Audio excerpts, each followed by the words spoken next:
नमस्कार। ग्रामीण नगरीय समाजशास्त्र के अंतर्गत आज हम बात करेंगे ग्रामीण सामाजिक संगठन के बारे में। ग्रामीण सामाजिक संगठन या संरचना को अच्छी तरह से समझने के लिए यह ज़रूरी है कि पहले हम सामाजिक संरचना को समझ लें। सामाजिक संरचना की अवधारणा का प्रयोग हर्बर्ट स्पेंसर, दुर्कheim और मैनहीम की रचनाओं में काफ़ी कुछ हुआ है। संरचना का प्रयोग सामाजिक व्यवस्था, प्रतिमान, संगठन, प्रारूप आदि के पर्याय के रूप में होता है। समाज की रचना अनेक अंगों से मिलकर होती है। ये अंग व्यवस्थित और संयुक्त होकर ही एक ढांचे का निर्माण करते हैं, जिसे सामाजिक संरचना कहते हैं।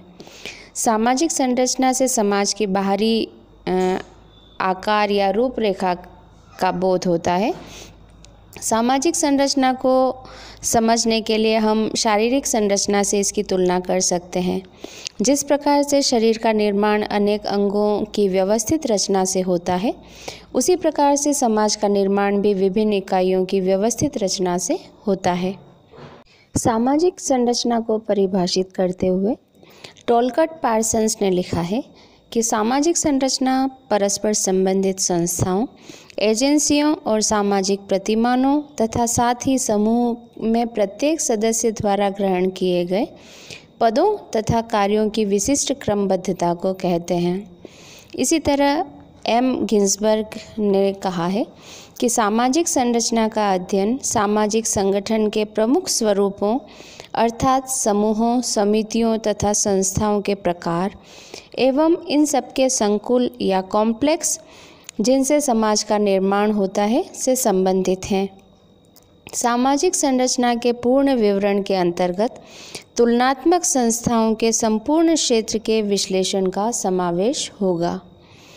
मैकाइवर और पेज सामाजिक संरचना या संगठन को परिभाषित करते हुए लिखते हैं कि समूह निर्माण के विभिन्न तरीके संयुक्त रूप से सामाजिक संरचना के जटिल प्रतिमान का निर्माण करते हैं।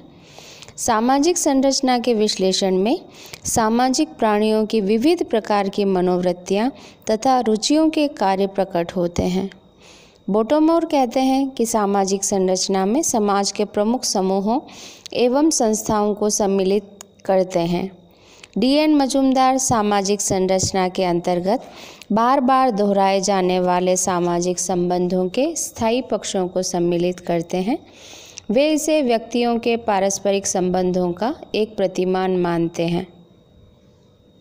हैरी एम जॉनसन का मानना है कि किसी भी चीज़ की संरचना उसके अंगों में पाए जाने वाले अपेक्षाकृत स्थायी अंतर संबंधों से बनती है। अंग शब्द में कुछ न कुछ स्थिरता की मात्रा का समावेश है। रॉबर्ट रेडफील्ड सामाजिक संरचना में परिवार, नातेदारी समूह, संस्थाओं, सत्ता, शक्ति, धर्म, जाति, शिक्षा और अर्थव्यवस्था आदि को सम्मिलित करते हैं। भारतीय गांवों की सामाजिक संरचना का उल्लेख करने के दौरान हम रेडफील्ड के द्वारा दर्शाए गए विभिन्न पक्षों के बारे में बात करेंगे। हम जब भारत के गांव की सामाजिक संरचना की बात करते हैं तो भारत में कई प्रकार के गांव देखने को मिलते हैं। कई गांव ऐसे हैं जहां केवल एक ही जाति या जनजाति निवास करती है, तो कई गांवों में अनेक जातियां और जनजातियां साथ साथ निवास करती हैं। जातियों और जनजातियों की विभिन्नता और सह उपस्थिति ग्रामीण सामाजिक संरचना को प्रभावित करती है।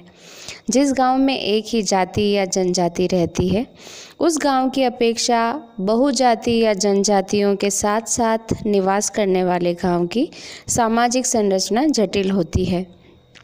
वहाँ अंतरजातीय संबंधों की व्यवस्था और जजमानी प्रथा देखने को मिलती है।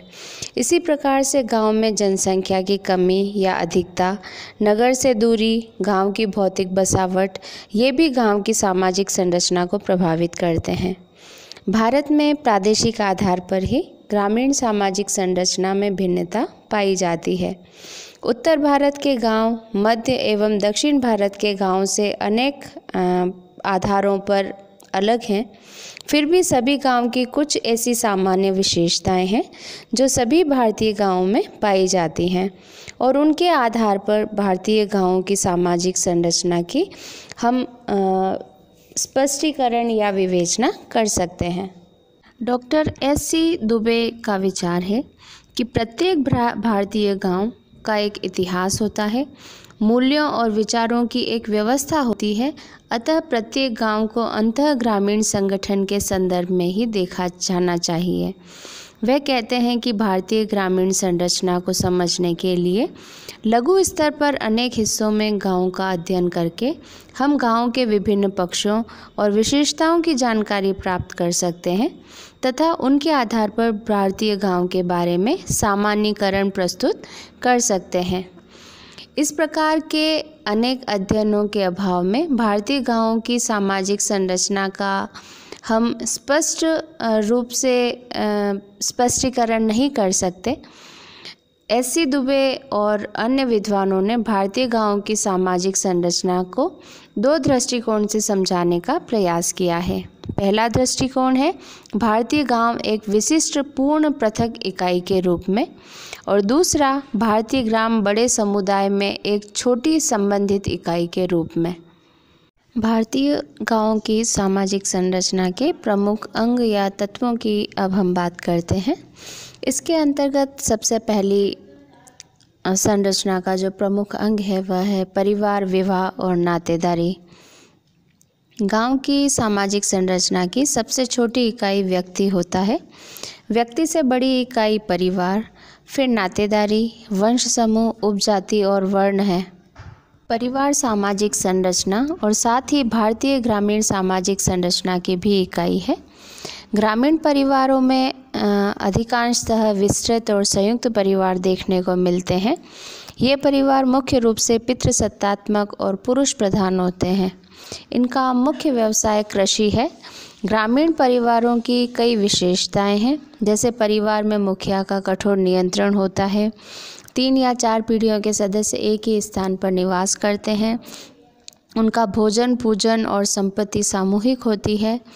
परस्पर सहयोग, पितृ पूजा और परंपराओं का आचरण ऐसे परिवारों में देखा जा सकता है। ग्रामीण परिवार उत्पादन और उपभोग की इकाई होता है। इसी के साथ गांव में विवाह 2 व्यक्तियों का नहीं बल्कि 2 परिवारों को जोड़ने वाली कड़ी माना जाता है। विवाह का दायरा उपजाति तक ही सीमित होता है। गांव में विवाह एक अनिवार्य संस्था के रूप में माना जाता है। ग्रामीण विवाह अधिकांशतः छोटी आयु में ही संपन्न होते हैं। उच्च जातियों में विधवाओं के पुनर्विवाह नहीं होते, जबकि निम्न जातियों में इसकी छूट होती है। सगोत्र विवाहों पर परिवार और विवाह का विस्तार नातेदारी समूह को जन्म देता है। व्यक्ति अपने रक्त एवं विवाह संबंधियों से संबंधित होता है। रक्त संबंधियों में वंश संबंधियों को गिना जाता है। विवाह में कुछ प्रकार के नातेदारों से विवाह को मान्यता दी जाती है। कठिनाइयों के दिनों में एक व्यक्ति अपने रिश्तेदारों से सहायता और सहानुभूति की अपेक्षा रखता है। निकट संबंधी सामाजिक नियंत्रण का कार्य भी करते हैं। गांव में एक व्यक्ति अपने परिवार और नातेदारी संबंधों के आधार पर जाना जाता है। ग्रामीण सामाजिक संरचना का दूसरा मुख्य आधार जाति है। जाति का निर्धारण जन्म से होता है। प्रत्येक जाति का एक परंपरात्मक व्यवसाय होता है। एक व्यक्ति अपनी जाति में ही विवाह करता है। जाति अन्य जातियों के साथ खान पान के नियम भी तय करती है और अपने सदस्यों पर नियंत्रण रखती है।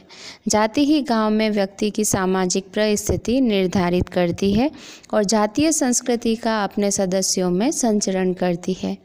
गांव में सामाजिक स्तरण का मुख्य आधार जाति ही होती है। विभिन्न जातियां परस्पर आर्थिक संबंधों, कर्तव्यों और दायित्वों से बंधी होती है। जातियों के इस संबंध को जजमानी प्रथा कहते हैं। प्रत्येक जाति की एक जाति पंचायत होती है जो अपने सदस्यों के व्यवहारों पर नियंत्रण रखती है तथा जातीय नियमों का उल्लंघन करने वाले को दंड देती है। जाति एक गांव तक ही सीमित नहीं होती बल्कि दूसरे गांव में भी फैली होती है और वह क्षेत्रीय एकता को उत्पन्न करती है। ग्रामीण सामाजिक संरचना की तीसरी इकाई होती है ग्राम पंचायत।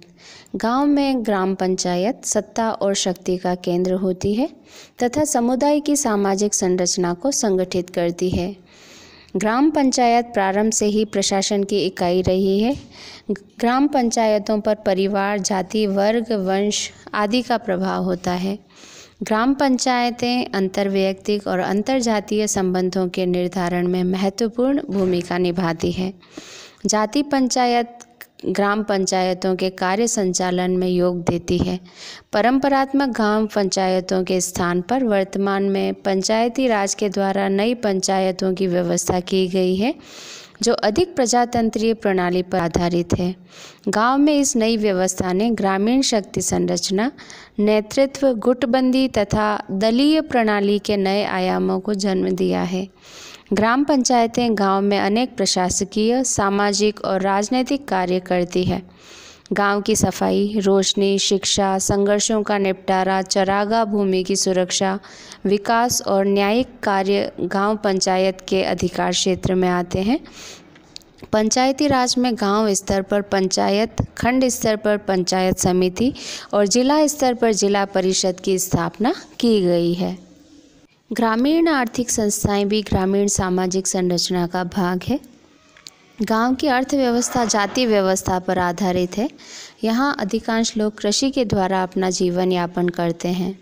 गांव के लोगों का अपनी ज़मीन से घनिष्ठ लगाव होता है और ज़मीन के स्वामित्व के आधार पर व्यक्ति का मूल्यांकन किया जाता है। कृषि के साथ साथ पशुपालन तथा प्रत्येक जाति के द्वारा अपना परंपरात्मक व्यवसाय भी किया जाता है। एक जाति दूसरी जाति की सेवा करती है। जजमानी व्यवस्था ग्रामीण अर्थव्यवस्था की आधारशिला है। जजमानी प्रथा के द्वारा एक जाति दूसरी जाति को जन्म, विवाह और मृत्यु के अवसर पर सेवाएं प्रदान करती है तथा उनकी आवश्यकताओं की पूर्ति करती है।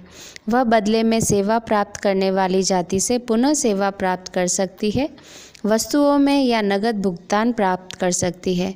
वर्तमान समय में जजमानी प्रथा को भूमि सुधार, भू आंदोलन, मुद्रा अर्थव्यवस्था और औद्योगिकरण ने प्रभावित किया है। इस व्यवस्था ने गांवों को प्राचीन समय में आत्मनिर्भरता प्रदान की थी, लेकिन वर्तमान में गांव राष्ट्रीय और अंतर्राष्ट्रीय अर्थव्यवस्था के अंग बन गए हैं। भारतीय गांवों में धर्म की प्रधानता मिलती है। देश की विशालता के अनुसार विभिन्न प्रकार के धर्म, मत और संप्रदाय यहाँ प्रचलित हैं, जैसे शैव, वैष्णव, दादू पंथ, कबीर पंथ, नानक पंथ, हिंदू, मुस्लिम, ईसाई, बौद्ध, जैन। ये सभी धर्म और संप्रदाय के लोगों का साथ साथ निवास और परस्पर सहयोग धार्मिक सहिष्णुता का प्रतीक है। गांव में अनेक प्रकार के देवी देवताओं को माना जाता है। गांव में मंदिर, देवरे, शिवालय सभी धार्मिक स्थान देखने को मिलते हैं। ग्रामीण धर्म की बहुत सी विशेषताएं हैं, जैसे धर्म पर परिवार का प्रभाव पाया जाता है और पितरों तथा पारिवारिक देवी देवताओं की पूजा की जाती है। प्राकृतिक वस्तुओं जैसे पहाड़, नदी, जल, चंद्रमा, सूर्य, पेड़ पौधों, इनमें भी अलौकिक शक्ति के निवास की कल्पना की जाती है। धर्म से संबंधित अनेक निषेधाज्ञाएं पाई जाती हैं। धर्म से संबंधित अनेक अंधविश्वास, जादू टोने का प्रचलन भी पाया जाता है। भूत प्रेत और उनसे संबंधित झाड़ फूंक, तंत्र मंत्र में विश्वास पाया जाता है। जन्म से लेकर मृत्यु तक अनेक दैनिक कार्यों का धार्मिक क्रियाओं के साथ प्रारंभ और समापन होता है। संस्कार और उत्सव भी ग्रामीण सामाजिक संरचना के लक्षण हैं। धार्मिक संस्कारों के मानने के दौरान लोगों में परस्पर सहयोग, समानता और एकीकरण के भाव पैदा होते हैं। धर्म से संबंधित अनेक छोटी और बड़ी परंपराएं पाई जाती है। धर्म ने ग्रामीण लोगों को बहुत कुछ मात्रा में भाग्यवादी बना दिया है। गांव में अनौपचारिक रूप से ग्रामीण लोगों का शिक्षण और प्रशिक्षण जाति के द्वारा होता रहा है। एक व्यक्ति अपने परंपरागत जातीय व्यवसाय का प्रशिक्षण अपने पुरखों से ही प्राप्त करता है। परिवार ही व्यापार, कृषि और दस्तकारी का ज्ञान अपने सदस्यों को प्रदान करता है। कृषक, लुहार, सुनार, चमार, धोबी, नाई, ढोली, पुजारी अपने व्यावसायिक ज्ञान को अपनी संतानों को सिखाते रहे हैं। परिवार द्वारा मनाए जाने वाले त्योहारों, उत्सवों और पर्वों के द्वारा व्यक्ति को धार्मिक प्रशिक्षण मिलता है। गांव की आधुनिक शिक्षा की आवश्यकता की पूर्ति के लिए शिक्षण संस्थाएं खोली जा रही हैं। प्रौढ़ शिक्षण का कार्य भी सामुदायिक विकास योजना के अंतर्गत प्रारंभ किया गया है। कृषि एवं उद्योग के प्रशिक्षण की व्यवस्था भी पंचायती राज और सामुदायिक विकास योजना के द्वारा की गई है। ग्रामीण सामाजिक संरचना का संबंध ग्रामीण आदर्शों, मूल्यों तथा बाह्य प्रभाव से भी होता है। सामाजिक मूल्य और आदर्श भी मानव व्यवहार को तय करते हैं। ग्रामीण सामाजिक संरचना और गांवों के आंतरिक प्रशासन और संगठन को नेतृत्व ने भी प्रभावित किया है।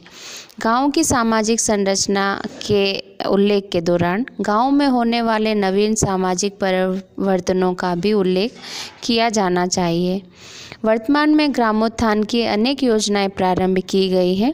सामुदायिक विकास योजनाओं, समन्वित ग्रामीण विकास कार्यक्रम, जमींदारी उन्मूलन अधिनियम, पंचवर्षीय योजनाओं, पंचायती राज, इनके प्रभाव के कारण परंपरागत प्राचीन ग्रामीण सामाजिक संरचना में अनेक परिवर्तन आ रहे हैं। वर्तमान समय में ग्रामीण जीवन से संबंधित आदर्शों और मूल्यों में भी कुछ परिवर्तन आए हैं। ग्रामीण जीवन के कई क्षेत्रों में आज आधुनिकीकरण का प्रभाव भी दिखाई पड़ने लगा है। इस प्रकार हम देखते हैं कि परिवार, विवाह, नातेदारी, जाति, धार्मिक, आर्थिक, राजनीतिक और शैक्षणिक संस्थाएं सामाजिक प्रतिमान एवं मूल्य गांव की सामाजिक संरचना के निर्माण में योग देते हैं। दुबे कहते हैं कि गांव सामाजिक संरचना की एक इकाई के नाते नातेदारी और जाति की सीमाओं को लांघकर अनेक असंबंधित परिवारों को एक एकीकृत बहुजाति समुदायों में बांधता है। विभिन्न समाजशास्त्रियों के द्वारा भारतीय गांवों की सामाजिक संरचना और सामाजिक व्यवस्था का अध्ययन किया गया है। इसी के आधार पर उन्होंने ग्रामीण सामाजिक संरचना को स्पष्ट करने का प्रयास किया है।